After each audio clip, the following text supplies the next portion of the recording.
Welcome back, everyone. Trisha Clayman's with us today, certified nurse practitioner for Lima Memorial Health System at the Northland Medical Center. We're talking a little bit about poison ivy. I told you before we came on I had a bad bout of that earlier this year. Tell us, first of all, what areas do we need to avoid to not come in contact with poison ivy? And if we do, how does it affect our body? Sure. Poison ivy is typically found, the patients that I come in contact with, usually when they're clearing out overgrown landscaping, gardens, but it can also be found along roads, fields, under trees, along the edges of wooded areas. And it affects our skin because of the colorless oil within the leaves, stem, roots that come in contact with our skin when the plant is damaged. It is easily damaged, so like rubbing against it can cause the oil to be released. It can also be present for years in dead and dormant plants and be transferred by certain objects or under your fingernails, pets, garden tools for a couple of days. And when it comes in contact with our skin, it causes the allergic hypersensitivity reaction.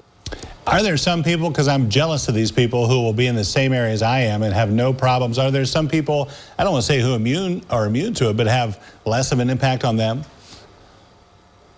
Yes, definitely. We have patients that are here almost every year when they come in contact with it, but the person they were with wasn't as sensitive to it and didn't need to seek treatment. Yeah, they're fine and dandy. When do we get to the point where we need to seek some medical help and come to you guys? How bad does it have to get, I guess, before we reach out? Sure. So a lot of times over 1 to 3 weeks without medical treatment, it will go away.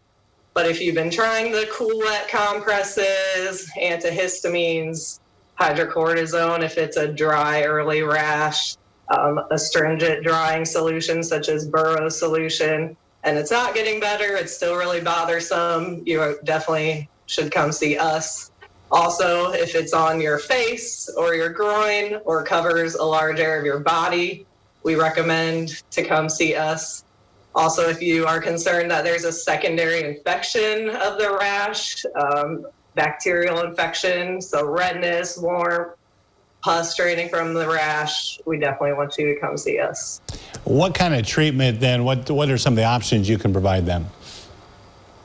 So depending on what you've tried at home, your medical history, and kind of where the rash is at and how extensive it is, we typically go with either a steroid cream, oral steroids, and or steroid injections.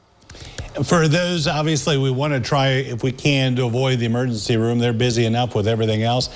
The walk-in clinics, is that maybe an option for us?